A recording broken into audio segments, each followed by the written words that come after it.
García y Lisbeth Guerrero. Somos estudiantes de la Facultad de Derecho de la Universidad de Icotec. El día de hoy le damos la bienvenida a este podcast Historia Viva, donde debatiremos las leyes de Mesopotamia con las leyes actuales del Ecuador. Comencemos.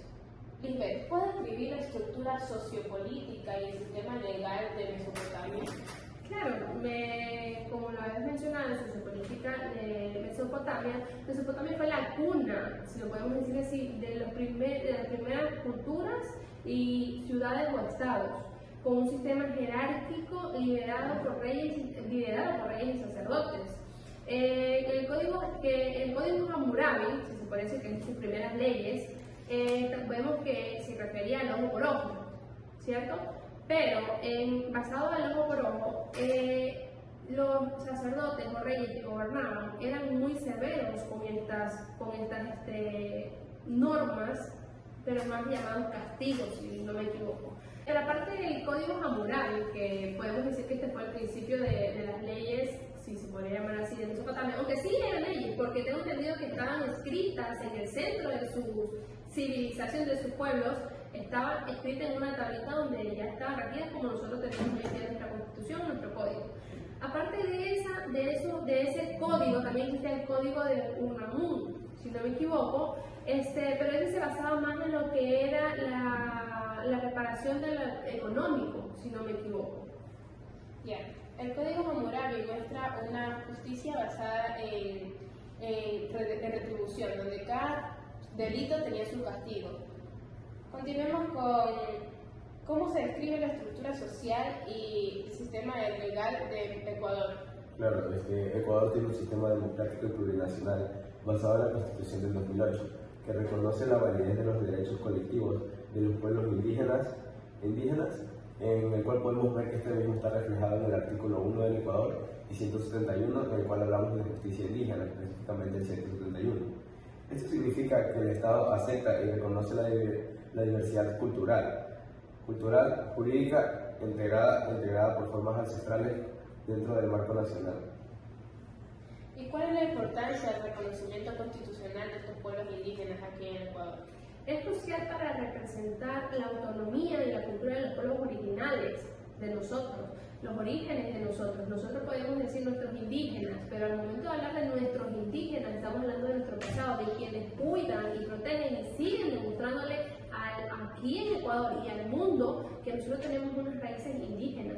En este caso hablamos de que el Ecuador, nos enfocamos más en lo que es indígena, pero que lo podemos ver en la Constitución del Ecuador, en el artículo 56 de la plurinacional y derechos. Pero, mencionando otras partes, cuando hablamos de plurinacional o intercultural, estamos hablando no solo de la cultura indígena, nosotros también tenemos nuestra Amazonía, nuestro Oriente, donde también existen otro tipo de culturas, vestimentas, pero cuando nos basamos ¿por qué es importante el tema de lo indígena? Porque ellos tienen también las costumbres que tenían prácticamente en Mesopotamia. Nuestros indígenas tienden a querer formar sus propios derechos, a querer formar sus propias leyes, pero en este caso también los podemos llamar castigos. Por eso Ecuador trata de reformar sus costumbres como leyes para también defender los derechos de aquellos que van a recibir esos castigos. Un ejemplo hipotético, hoy Christopher hizo un hurto, un robo. Nuestros indígenas no van a aplicar lo que dice nuestra constitución de qué es lo que se aplica con un hurto. Nuestros indígenas van a hacer lo que hacían los mesopotamios, van a poner el ojo por ojo, diente por diente, lo van a castigar. Entonces, para nuestro Código Civil defender eso, nuestra constitución maneja las leyes de defender los derechos de los indígenas, pero también para implantar sus costumbres como leyes y evitar ese tipo de conflicto o llevar algo más allá, donde la otra persona también sea perjudicial. Por ejemplo, nosotros no queremos castigo, venganza, nosotros lo que queremos hacer es reformar a las personas, tratar de reenmendar las cosas malas que cometan con nuestros códigos, nuestra constitución o inclusive el código. Incluso si tú vas a la sierra, tú encuentras carteles donde dice persona que roba, persona que cometa algún delito será castigado bajo nuestras manos. Eso lo ponen sobre todo las personas indígenas. Y también, sabemos que después de, digamos, en el caso hipotético de Christopher, después de ser castigado, ya sea golpeado con látigo, luego será entregado a la justicia del Ecuador, o sea, va a ser castigado bajo los artículos de la Constitución, del Código Civil, del Código Orgánico Integral Penal. Claro, justamente de eso nos habla el artículo 161, donde se dice que se regula.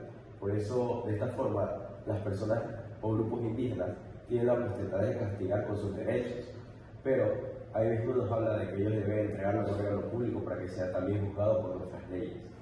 Algo muy importante que podemos ver que aunque todas estas formas han cambiado, Mesopotamia fue la base de las ideas de las leyes escritas, donde podemos ver que las normas se aplicaban para todos. Hoy en día también es así. Christopher, ¿me podrías mencionar algún ejemplo concreto de aquella época? Claro, en el Código de Hammurabi había un principio, que lo mismo que nos decía, que si un constructor construía una casa y esta casa se derrumba y mata al dueño, el constructor será ejecutado. Aunque esto suena extremo y severo, refleja la responsabilidad profesional de un principio que también existe el día de hoy, y lo vemos reflejado en el Código Integral Penal de Ecuador, que castiga a quienes por negligencia o mala práctica causan daño o muerte a otra persona, en el artículo 146 del Código Integral Penal.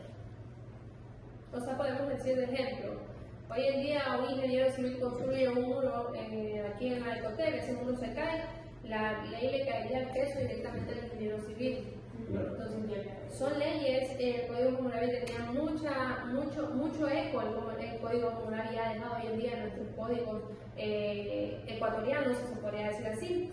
Pero también podemos ver que la relación directa, porque las leyes ecuatorianas se basan en principios morales, como los derechos humanos, la equidad de género, la democracia, conceptos así, que no existían en el mundo mesopotámico. Pero lo que la Mesopotamia nos ha dejado, la Mesopotamia antigua nos ha dejado, son más leyes que derechos. Porque hoy en día, así como tú tienes ejemplo, en el tema que puse hipotéticamente con Christopher, del hurto, del robo, él tiene su sanción, él tiene sus leyes, pero también tiene un código donde cuida sus derechos, derecho a un abogado, derecho a la defensa, derecho a todo, eso lo explico. Y nosotros no contamos con el tema de penas de muertes. Siempre Ecuador trata de cuidar nuestra integridad como ecuatorianos. Muchas gracias a todos. En este podcast nos damos cuenta cómo las leyes y el poder se han transformado desde las civilizaciones hasta lo que es hoy en día, sobre todo en el Ecuador.